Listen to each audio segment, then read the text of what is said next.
শেখ হাসিনাকে এখানে কারা পাঠিয়েছেন? বাংলাদেশের সেনাবাহিনী অনুমতি চেয়েছে, তাদের এয়ারক্রাফট এনে এখানে এসে রেখে গেছে। এমন একজনকে আপনারা পাঠিয়েছেন, তাকেই আপনারা কয়েক মাস বাদে ফেরত চাইছেন, যাকে আপনাদের সেনাবাহিনী এসে এখানে রেখে গেছে।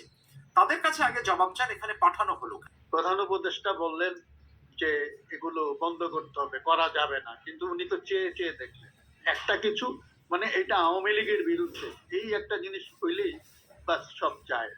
কিন্তু জিনিসটা তো শুধু আওয়ামী লীগের বিরুদ্ধে যাচ্ছে, জিনিসটা তো হচ্ছে জনশৃঙ্খলার বিরুদ্ধে যাচ্ছে।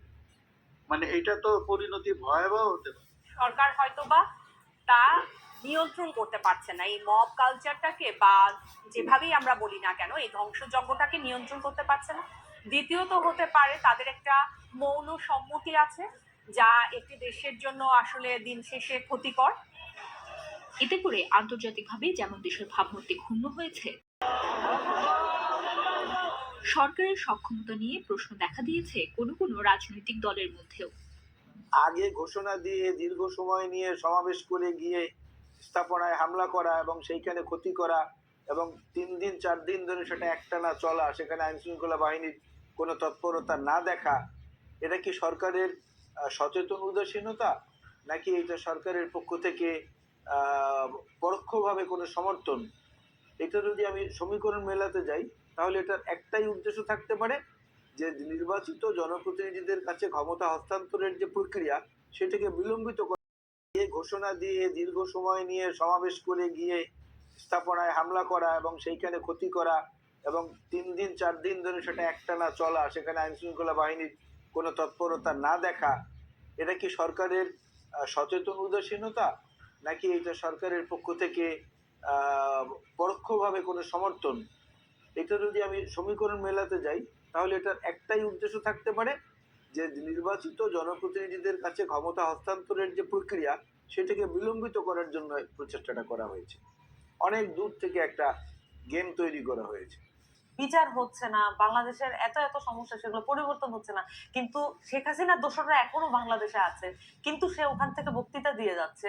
এই ধরনের আক্রোশ থেকে মানুষ যে এসেছে, এটা জেনুইনলি যদি পুলিশ বা আইন শৃঙ্খলা বাহিনী ফিল করে থাকেন, তাহলে তাদের যে নীরব দর্শকের ভূমিকা বা হচ্ছে নিষ্ক্রিয়তা, সেটার একটা মিনিং দাঁড়ায়। তবে এই হামলা ভাঙচুরের ঘটনায় আপাতদৃষ্টিতে দেশ জুড়ে আওয়ামী লীগ সংশ্লিষ্টদের বাড়িঘর হামলার শিকার হলেও অনেক বিশ্লেষকই বলছেন দলীয়ভাবে আওয়ামী লীগই এতে লাভবান হবে। এর মাধ্যমে বাংলাদেশের রাজনীতিতে দলটি আবারও প্রাসঙ্গিক হয়ে উঠবে বলেও মনে করছেন কেউ কেউ। এই ঘটনার বেনিফিশিয়ারি আলটিমেটলি হবে আওয়ামী লীগ, তারা দেশে বিদেশে সিম্প্যাথি পাবে। যেভাবে হিংস্র প্রক্রিয়ার মধ্য দিয়ে এই ধরনের ধ্বংসযজ্ঞ বা আগুন লাগানোর প্রক্রিয়া আমরা দেখলাম, তাতে আসলে দিন শেষে আওয়ামী লীগের একটা লাভের জায়গা তৈরি হতে পারে। প্রভাবের দিকটি অবশ্য ভিন্নভাবেই দেখছেন বিএনপি চেয়ারপারসনের উপদেষ্টা সৈয়দ মুয়াজ্জম হোসেন আলাল। তাদের মধ্যে কেউ কেউ জড়িত যদি থেকে থাকে এটার মধ্যে, সেটা তাদেরকে এই মুহূর্তে মানুষের কাছে তাদের যে উচ্চতাটা ছিল বা যে সম্মানটা ছিল, সে জায়গাটা আঘাত করেছে। কারণ যে কারণে শেখ হাসিনা সরকার তার সমস্ত সাঙ্গপাঙ্গ সহ পালিয়ে যেতে বাধ্য হলো জনরোষের মুখে, সেই একই ধরনের কর্মকাণ্ড কেউ করলে মানুষ তো তাদেরকে সমর্থন করবে না। সুতরাং তাদের সমর্থন বাড়েনি, বরং এইটাকে যদি তারা নিয়ন্ত্রণ করতে পারতেন, তাহলে তাদের পক্ষে সমর্থনটা হতে পারত। হামলা ভাঙচুরের বিষয়গুলোকে সমর্থন করায় আত্মপ্রকাশ করতে যাওয়া নতুন রাজনৈতিক দলের ভাবমূর্তিতে প্রভাব পড়তে পারে বলে মনে করছেন এই বিশ্লেষকও। মানে একটি দলের ইমেজ কিন্তু নির্ভর করে দেশ গঠনে তার ভূমিকা কতটুকু থাকবে, কতটুকু পজিটিভ প্রক্রিয়ার মধ্য দিয়ে তারা দেশ গড়বে। কোনো রাজনৈতিক দলে বিধ্বংসী কাজ করুক, সেটা সেই দেশের জনগণ চায় না। তো এই জায়গায় আমার মনে হয় যে এটা নতুন দলের জন্য আসলে খুব বেশি পজিটিভ কিছু বয়ে আনবে না, অনেক ক্ষেত্রে ইমেজ নষ্ট করতে পারে। বিশ্লেষকরা বলছেন, সরকার পতনের 6 মাস পর ঘোষণা দিয়ে ভাঙচুর আর হামলার ঘটনায় সরকারের নীরব ভূমিকার রাজনৈতিক প্রভাব সুদূর প্রসারী, যা দেশের ভবিষ্যৎ রাজনীতির প্রেক্ষাপট কিংবা আইন শৃঙ্খলা পরিস্থিতি কোনোটির জন্যই শুভবার্তা দিচ্ছে না। দেখা করার পরে প্রধান উপদেষ্টার সঙ্গে দেখা করে বেরিয়ে বলেছে তারা, জামায়াত বলেছে এই ঘটনার দায় উস্কানি দাতাকে নিতে হবে। বৈষম্য বিরোধীরা প্রাথমিকভাবে ভাঙার পক্ষে কথা বলেছে, পরে আবার পুনর্গঠনের কথাও বলেছে। কি বলবেন? আমি যদি একটু আমার মতো করে বলতে চাই, তাহলে প্রথমে আমি বলবো যে ধানমন্ডি 32 এই বাড়িটা ভাঙা দেখে আমি নিজে খুব কষ্ট পেয়েছি, আমি নিজে খুবই মর্মাহত হয়েছি। যেভাবে একটা বাড়ি একটা এরকম একটা বিধ্বংসী কাজকর্ম 2-3 দিন ধরে চললো, উৎসব মুখর পরিবেশে তো চললো, এবং আমার কাছে মনে হয়েছে যে আসলে সরকার কি দেশে আছে কিনা, আমার দেশটা চালাচ্ছে আসলে কারা। এবং ওভারঅল আমার কাছে মনে হয়েছে যে সরকারের বক্তব্য যদি আমি মাথায় নেই, আমার কাছে মনে হচ্ছে যে হয় এরকম একটা ব্যাপার যে হয় সরকার আছে, সরকারের সাথে সমান্তরাল আরেকটা সরকার দাঁড়িয়ে গেছে, যে কারণে সরকার হয়তো এই ধরনের মব কন্ট্রোল করতে পারছে না বা সে এরকম নিষ্ক্রিয় থাকছে। আরেকটা হতে পারে যে সরকার নিজের প্রত্যক্ষ মদতে আসলে এগুলো ভাঙচুর করছে। দুরকম সিনারিও থাকতে পারে। কিন্তু যদি আপনি লাভ ক্ষতির কথা চিন্তা করেন, তাহলে যদি চিন্তা করেন যে লাভ হচ্ছে আসলে, যদি স্বল্পকালীন সময়ের জন্য লাভ হয়েছে আসলে বৈষম্য বিরোধী আন্দোলনের, আমি মনে করি এটা যে তারা 6 মাস পরে বাংলাদেশের রাজনীতিতে তাদের যে আসলে রেলিভেন্স আছে, তারা যে কতটা প্রাসঙ্গিক, তাদের মাঠের শক্তিটা তারা প্রদর্শন করতে পেরেছে। হ্যাঁ, যে তাদের ডাকে একটা ফেসবুক পোস্ট দিলে এখনো এত এত লাখ লাখ মানুষ জড়ো হচ্ছে, এটা একটা ব্যাপার আছে। দ্বিতীয়ত হলো যে আপনি যদি মনে করেন যে এই যে ধরনের কথাবার্তা, যে রকম পোস্ট দিয়ে তারা আসলে মানুষকে যে ডেকেছে, মানুষকে যে যেভাবে জড়ো করলো, মবটাকে যেভাবে জড়ো করলো, আসলে জনগণকে যেভাবে জড়ো করেছে, আবু জাহেলের সাথে বঙ্গবন্ধু তুলনা করেছে। হ্যাঁ, সো আসলে আমাদের যে যারা ভবিষ্যৎ নেতৃত্ব যে দলটা দিবে মনে করছে, যে ধরনের তরুণদের উপর আমরা আস্থা রাখছি এই সময়টাতে এসে, তারা যদি আসলে আমাদের মুক্তিযুদ্ধ বা আমাদের ইতিহাসকে এরকম করে, এবং 32 নম্বর বাড়িকে তারা পাবলিক টয়লেটের সাথে তুলনা করেছে, বা ফ্যাসিবাদের তীর্থভূমি বা এই ধরনের কথাবার্তা, তো এই যে ভাঙাচোরার থেকে আসলে ওরা তো লাভবান হয়েছে। একই সাথে আমার কাছে মনে হয়েছে যে নির্বাচন পূর্ববর্তী যে সময়টা, এই সময়টাতে তারা কিন্তু তাদের এই শক্তিটাকে কাজে লাগানোর চেষ্টা করবে, যে হ্যাঁ আমরা কিন্তু ইচ্ছে করলে এরকম মানুষজন আমাদের পক্ষে আছে, আমরা যে কোনো কিছু করতে পারি এবং আমাদের কথা শুনতে হবে। সেটা তো তারা কাজে লাগাতে চাইবে আওয়ামী লীগ বিরোধী বা আওয়ামী লীগ বিরোধিতার জায়গা থেকে। এখন আওয়ামী লীগ বিরোধী রাজনীতি তো বাংলাদেশের আগে থেকে আছে, বিএনপি আওয়ামী লীগ বিরোধী রাজনীতি করে, জামায়াত ইসলাম রয়েছে। ফলে নতুন একটা দল যদি এই ধরনের রাজনীতি করতে চায় সেন্টিমেন্টকে নিয়ে, সেটা কি তাকে বাড়তি কোনো সমর্থন দেবে না অন্যদের সমর্থনে ভাগ বসাতে পারবে? শুধু এখানে আওয়ামী বিরোধী না, এখানে আরো অনেক রকম এলিমেন্ট আছে। যেমন এখানে ফ্যাসিস্ট কথা বলা হচ্ছে, যে ফ্যাসিস্ট, তারা ফ্যাসিস্ট। এবং আপনি দেখবেন যে প্রথমে তো আওয়ামী লীগের যারা একনিষ্ঠ নেতাকর্মী ছিল তাদেরকে ফ্যাসিস্ট বলছিল, এখন আবার বাকি অন্যদেরকেও কিন্তু যাদেরকে তাদের পছন্দ হচ্ছে না তাদেরকেও কিন্তু আওয়ামী দোসর বলছে।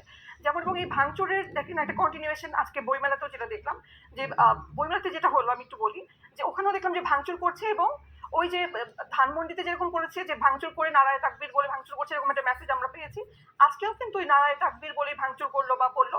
এবং আমি দেখলাম যে একটা মানুষ, যেটা আমরা এই যে বিশ্লেষণেও দেখলাম যে আওয়ামী রাজনীতি কিভাবে লাভবান হচ্ছে, যখন একজন মানুষকে এভাবে অ্যাটাক করা হচ্ছে নারায়ে তাকবীর বলে, তখন সে বাধ্য হচ্ছে জয় বাংলা বলতে।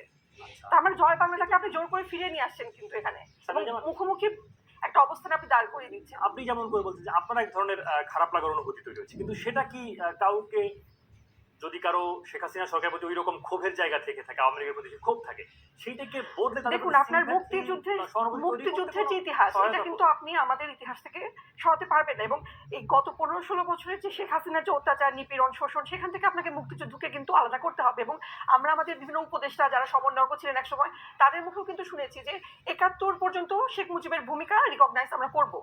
পরে 72-এর পরে তিনি হয়তো ফ্যাসিস্ট হয়ে গেছেন, তিনি হয়তো এটা সেটা হয়ে গেছেন, সেটা বাদে। কিন্তু আপনি যদি এখন ওই 71-এর সময় যে ভূমিকা ওই বাড়িটা রেখেছিল, সেটাকে আপনি কেমন করে তাহলে এখন ওটার মানে ফ্যাসিস্টের তীর্থভূমি বলতে পারেন বা পাবলিক টয়লেট বলতে পারেন? তাহলে আসলে আপনি কি মেসেজ দিচ্ছেন? আপনার একটা নিজের বক্তব্যের মধ্যে একটা স্ববিরোধিতা কিন্তু রয়ে যাচ্ছে। আচ্ছা, আরো একই সাথে দেখবেন যে আবার কৃষাণের একটা ভাস্কর্য কিন্তু ভাঙচুর হলো। আমি কালকেই দেখছিলাম একটা টক শোতে, সার্জিস আলম বলছিলেন মনে হয় যে এটা হয়তো কোনো মুসলমানের ইসলামিক মূল্যবোধের সাথে সাংঘর্ষিক হয়েছে, যে কারণে তারা ভেঙেছে। তো তাদের বক্তব্য আমার কাছে মনে হচ্ছে যে আসলে কথা এবং কাজের মধ্যে একটা গ্যাপ আছে। কে আসলে যারা তাদেরকে পাঠিয়ে দিল, যেতে দিল, তাদেরকে তো আপনারা কোনো অ্যাকাউন্টেবল করতে পারছেন না। কাদের প্রত্যক্ষ সহযোগিতাতে আসলে এই ধরনের এত নেতাকর্মী পালিয়ে গেল, তো আপনি তো তাদেরকে তো কোনো কিছু করতে পারছেন না। তো আসলে এখানে আমার কাছে মনে হয় যে এটা একটা বড় প্রশ্ন। খুব সিলেক্টিভ মনে হচ্ছে আপনার এই প্রতিবাদের জায়গাটা। হ্যাঁ, আচ্ছা, সেক্ষেত্রে অন্যদিকে যদি আমরা একটু দেখি যে অপারেশন ডেভিল হ্যান্ডকে রাজনৈতিক উদ্দেশ্য প্রণোদিত আওয়ামী লীগ বলেছে, জিএম কাদের জাতীয় পার্টির চেয়ারম্যান তিনি অভিযোগ করেছেন যে বিরোধী মত দমন করা হচ্ছে, মামলা দেওয়া হচ্ছে অনেক। এই অপারেশনটির কোনো রাজনৈতিক লেবাস পাওয়ার বাস্তবতা আছে কি? আমার কাছে মনে হচ্ছে যে অবশ্যই এটা রাজনৈতিক উদ্দেশ্য প্রণোদিতই হবে। কারণ হয়তো যেভাবে দেখা যাচ্ছে যে বিরোধী মত হয়তো দমন করার একটা টুল হিসেবে এটাকে ব্যবহার করা হবে। এবং এর আগেও আমরা যেরকম দেখেছি সেনাবাহিনীর বা আমাদের যৌথ বাহিনীর বিভিন্ন অপারেশনেও অনেক রকম বিচার বহির্ভূত হত্যাকাণ্ড হয়েছে, বা তাদের আসলে তারা কীভাবে অপারেট করবে, কাদের এগেনস্টে এটা, কারা ডেভিল কারা এঞ্জেল, আপনি কীভাবে আসলে ডিটারমাইন করবেন, কীভাবে জাজ করবেন। আজকে একটু আগেও দেখছিলাম যে আমাদের এখনকার যে উপদেষ্টা আছেন মাহফুজ আলম, উনিও বলছিলেন যে যারা তৌহিদি জনতাকেও হয়তো ডেভিল ভাবতে পারেন যদি তারা আসলে খুব বেশি ভাঙচুর করেন। তো আসলে এটাকে ডিটারমাইন করবে কারা? ডেভিল যে যারা আছে তাদেরকে কিভাবে আপনি একটা ধোঁয়াশা বুঝবেন? থেকে যাচ্ছে, একটা ধোঁয়াশা সেটাকে থেকে যাচ্ছে এবং আপনি সন্দেহ এবং সংশয়ের এটাকেই চোখে কিন্তু দেখছেন। আবার অনেকে এক্সপ্লয়েট করতে পারে। এবং এখানে কিন্তু আমার একটা বড় মানে আশঙ্কার জায়গা হলো যে সরকারের আসলে সেনাবাহিনী বা যৌথ বাহিনী এদের উপর পুরোপুরি কন্ট্রোল আছে কিনা। এই প্রশ্ন রাখতে চাইছেন স্পষ্ট। ধানমন্ডি ৩২ নম্বরে শেখ মুজিবুর রহমানের বাড়ি সহ দেশ জুড়ে ভাঙচুরের ঘটনায় নতুন করে সামনে এসেছে ভারতের সাথে বাংলাদেশের টানাপোড়েন। ঢাকা থেকে বারবার অনুরোধ করা হয়েছে যেন দিল্লি ক্ষমতাচ্যুত প্রধানমন্ত্রীকে উস্কানিমূলক বক্তব্য থেকে বিরত রাখে, কিন্তু ভারত কেন সেই অনুরোধ শুনছে না, জেনে নিই অর্চত্রিলার প্রতিবেদনে। ক্ষমতাচ্যুত প্রধানমন্ত্রী শেখ হাসিনার লাইভ বক্তৃতার প্রেক্ষিতে বাংলাদেশে অস্থিরতা ও ভাঙচুরের ঘটনা নতুন করে তিক্ততার জায়গা তৈরি করেছে বাংলাদেশ ভারত সম্পর্কে। ভারতকে আমরা অনুরোধ করে যাচ্ছি যে তাকে যেন এই ধরনের বক্তব্য দেওয়া থেকে যেন তাকে বিরত রাখার চেষ্টা করা হয়। আমরা দেখবো যে কি কি ঘটে এবং কতটুকু তারা পদক্ষেপ নেয়, সেই অনুযায়ী আমাদেরকে পরবর্তী পদক্ষেপ নিতে হবে। তবে বাস্তবতা হচ্ছে বারবার অনুরোধ সত্ত্বেও ভারতের দিক থেকে ঠিক চেষ্টার জায়গা নিয়ে সন্দেহ রয়েছে। ঢাকায় ভারতের ভারপ্রাপ্ত রাষ্ট্রদূতকে তলবের বিপরীতে দিল্লিতেও বাংলাদেশের ভারপ্রাপ্ত হাইকমিশনারকে তলব করেছে ভারত। জানানো হয়েছে শেখ হাসিনার ব্যক্তিগত মতামতে ভারত সরকারের ভূমিকা নেই। ভারতের এটা সচেতন সিদ্ধান্ত যে শেখ হাসিনাকে এটা করতে দেওয়া হবে এবং এখানে বাংলাদেশ সরকারের অনুরোধকেও তারা গ্রাহ্য করছেন না। ভারতের বক্তব্য, সরকারি কর্মকর্তাদের সঙ্গে যখন আমরা এখানে কথা বলছি তারা বারবার বলছেন শেখ হাসিনাকে এখানে কারা পাঠিয়েছেন। বাংলাদেশের সেনাবাহিনী অনুমতি চেয়েছে, তাদের এয়ারক্রাফট এনে এখানে এসে রেখে গেছে। এমন একজনকে আপনারা পাঠিয়েছেন, তাকেই আপনারা কয়েক মাস বাদে ফেরত চাইছেন, যাকে আপনাদের সেনাবাহিনী এসে এখানে রেখে গেছে। তাদের কাছে আগে জবাব চান এখানে পাঠানো হলো কেন। বাংলাদেশের সেনাবাহিনীর কথা বলা হলেও ভারতের সাথে আওয়ামী লীগের সম্পর্কের জায়গাটা যে ভিন্ন সেটা একরকম প্রতিষ্ঠিত। শেখ হাসিনার আশ্রয় ভারতে হওয়াটাও সেই দিকটাই নির্দেশ করে। শেখ হাসিনা ছাড়াও সাবেক সরকার সংশ্লিষ্ট বহু নেতাকর্মীকে আশ্রয় দিয়েছে ভারত। বিবিসির কলকাতা প্রতিনিধি বিভিন্ন সূত্র থেকে প্রথম সারির অন্তত ২০০ নেতা সহ প্রায় ১,০০০ নেতাকর্মী শুধু পশ্চিমবঙ্গেই অবস্থান করার কথা জেনেছেন। যদিও সাধারণ বাংলাদেশিদের জন্য ভারতের ভিসা একরকম বন্ধ। অন্যদিকে বক্তৃতা বিবৃতি বিষয়ে ভারতের আরেকটি বিবেচনার জায়গা শেখ হাসিনা কোনো বন্দী বা প্রমাণিত অপরাধী না হওয়া এবং অতিথি হিসেবে বাক স্বাধীনতার জায়গা। I don't think India will try to. আমার মনে হয় না ভারত তাকে থামানোর চেষ্টা করবে। দালাই লামাও নির্বাসিত থেকে রাজনৈতিক কর্মকাণ্ড চালিয়ে গেছেন। অন্যান্য রাজনৈতিক নেতা যেমন নওয়াজ শরীফ যুক্তরাজ্যে, বেনজির ভুট্টো যুক্তরাজ্য বা দুবাই থেকে রাজনৈতিক বিবৃতি দিয়েছেন। আওয়ামী লীগ তো নিষিদ্ধ করা হয়নি। সরকার আওয়ামী লীগকে নিষিদ্ধ করে বলুক তিনি একটা নিষিদ্ধ সংগঠনের উদ্দেশ্যে ভাষণ দিতে পারবে না। আবার ভারতের মিডিয়াতে অনেক উস্কানিমূলক অতিরঞ্জিত বিষয় থাকলেও রাষ্ট্র ও মিডিয়া কিন্তু আলাদা। বাংলাদেশের কথাগুলো উপদেষ্টাদের দিক থেকে আসে।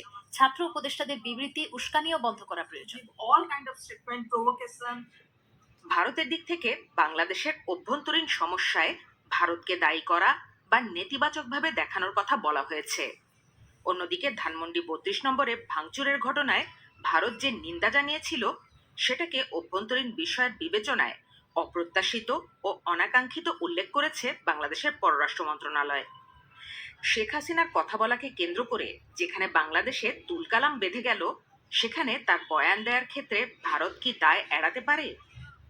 কোনটা বলবেন কোনটা বলবেন না সেটুকু অতিথিকে বলবার অধিকার তো যিনি হোস্ট থাকেন তার থাকে। আর এছাড়াও ধরেন দালাই লামা বা তিব্বতের ঘটনা প্রবাহ আর বাংলাদেশের ঘটনা প্রবাহ বাস্তবতার মধ্যে কিন্তু মৌলিক তফাৎ আছে। ভারতে অতিথি হিসাবে থেকে যদি কেউ বা কারো বক্তব্য অন্য রাষ্ট্রের অভ্যন্তরীণ বিষয়কে অস্থির করে তোলে, সেক্ষেত্রে ভারতের কিন্তু দায় ভারতের উপর থাকবে। কারণ বাংলাদেশ অস্থির হলে ভারতের জন্য লাভ নাই। এখন ভারতকে উপলব্ধি করতে হবে যে এই অবস্থায় নতুন করে মানুষকে বিক্ষুব্ধ করে তুললে তাদের লাভ হবে না লাভ হবে, এটা তাদের জন্য কিন্তু বিচার্য বিষয়। তবে বর্তমান বাস্তবতায় এমন আলোচনা সন্দেহ রয়েছে যে নরেন্দ্র মোদীর ডোনাল্ড ট্রাম্পের সাথে সাক্ষাতে যেখানে বাংলাদেশ নিয়ে কথা বলার কথা রয়েছে, সেখানে ভাঙচুর অরাজকতার ঘটনা বাংলাদেশ ঘিরে আওয়ামী লীগের বয়ানকেই তুলে ধরার উপায় সৃষ্টি করে কিনা। অন্যদিকে দুই দেশের সম্পর্ক এখন তলানিতে থাকলেও যোগাযোগ বা ব্যবসা বাণিজ্য যে নেই তেমনটাও নয়। দুই দেশই যেখানে দ্বিপাক্ষিক সম্পর্ক ভালো রাখার কথা বলে, সেখানে শেখ হাসিনার কথা বলার ক্ষেত্রে ভারত বাংলাদেশের অনুরোধ কেন উপেক্ষা করছে? বর্তমান যে অন্তর্বর্তীকালীন সরকার, তাকে কিন্তু ভারত সেই অর্থে পূর্ণ স্বীকৃতি এখনো দেয় না। তারা মনে করে যে এটা একটা অনির্বাচিত সরকার, এবং নির্বাচিত সরকার আসার পরেই কেবল দুটো দেশের মধ্যে ফুল এনগেজমেন্ট সম্ভব। এটা ভারতের সিদ্ধান্ত যে তাদের অতিথিকে তারা কিভাবে রাখবেন, এবং এখানে কিছু ঢাকার বলার নেই, এবং বিশেষ করে ঢাকার এমন একটি সরকারের বলার নেই বলে ভারত মনে করে যারা নির্বাচিতই নন। এই কারণেই বারবার বলা সত্ত্বেও ভারত কিন্তু এই অনুরোধটায় কর্ণপাত করছেও না, করার কোনো ইচ্ছাও দেখাচ্ছে না। শেখ হাসিনাকে ফেরত চেয়ে প্রত্যর্পণের জন্য ভারতকে যে নোট ভার্বাল বা চিঠি দেওয়া হয়েছে তার উত্তরও এখনো দেয়নি ভারত। বাংলাদেশও প্রত্যর্পণের ক্ষেত্রে কতটা শক্তভাবে চেষ্টা করছে তা নিয়েও প্রশ্ন রয়েছে। বাংলাদেশকে গুরুত্ব না দেওয়ার প্রেক্ষাপটে এম হুমায়ুন কবির অবশ্য বলছেন, বাংলাদেশের একটি গণ অভ্যুত্থান এবং এর প্রেক্ষিতে বর্তমান সরকার গঠনের বাস্তবতা ভারতের বিবেচনা করার প্রয়োজন রয়েছে। তবে বর্তমান যে টানাপোড়েন, বিশেষত শেখ হাসিনাকে ঘিরে, সেটা সহসাই সমাধান আসবে বলে মনে হচ্ছে না। অর্চিয়া তন্দ্রিলা, বিবিসি বাংলা।